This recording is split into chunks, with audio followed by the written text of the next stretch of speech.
السلام علیکم. امید لرم تاسو ټول بخیر. که پاکستان کې موږ وګورو نو 85% خلک داسې دي چې هغه سوشل میډیا استعمالوي او دا 15% خلک داسې دي چې دا بوډاګان دي، ماشومان دي، ښځګان دي. د یو سره چې کوم موبایل نشته دی. اوس دا 25% خلکو کې 15% خلک داسې دي چې هغه باقاعده د سوشل میډیا نه ارنینګ کوي او پیسې ګټي. اوس چې کوم دی دا باقاعده چې کوم خلک پاتې شو داسې چل کوي.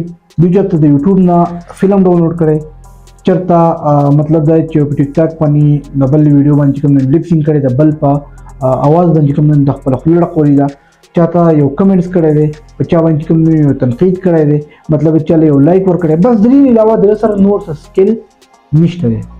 نن سبا د ټولو نه غټ مصیبت غربت دی، خاص کر په پاکستان کې.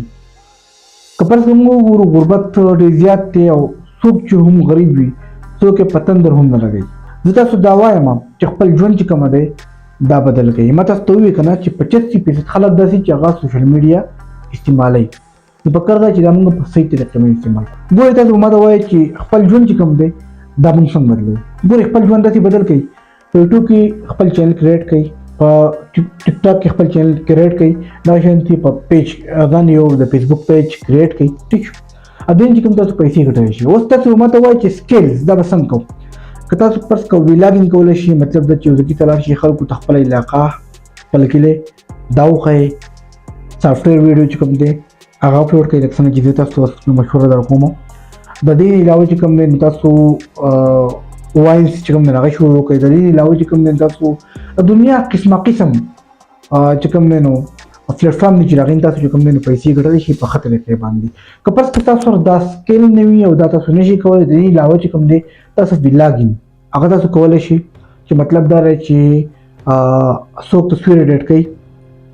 انګریزان ډېر زیات دي چې هغه زما خیال دی په $50-60 باندې کوم خلک یو تصویر ایډیټ کوي، په تصویر هم داسې چې په صحیح طریقې باندې ایډیټ کوي.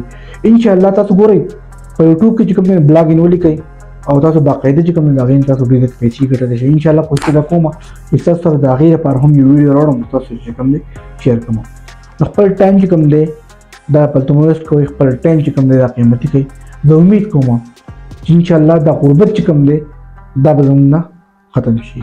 دا دنیا چې کوم دی دې ته بار بار سړی نه راځي. زه دا بار بار وایم چې خپل ژوند چې کوم دی دا قیمتي کوئ او په ښه طریقې باندې چې کوم دی یوټیوب، فیسبوک او دغه شانتي د انسټاګرام نه او پیسې وګټئ.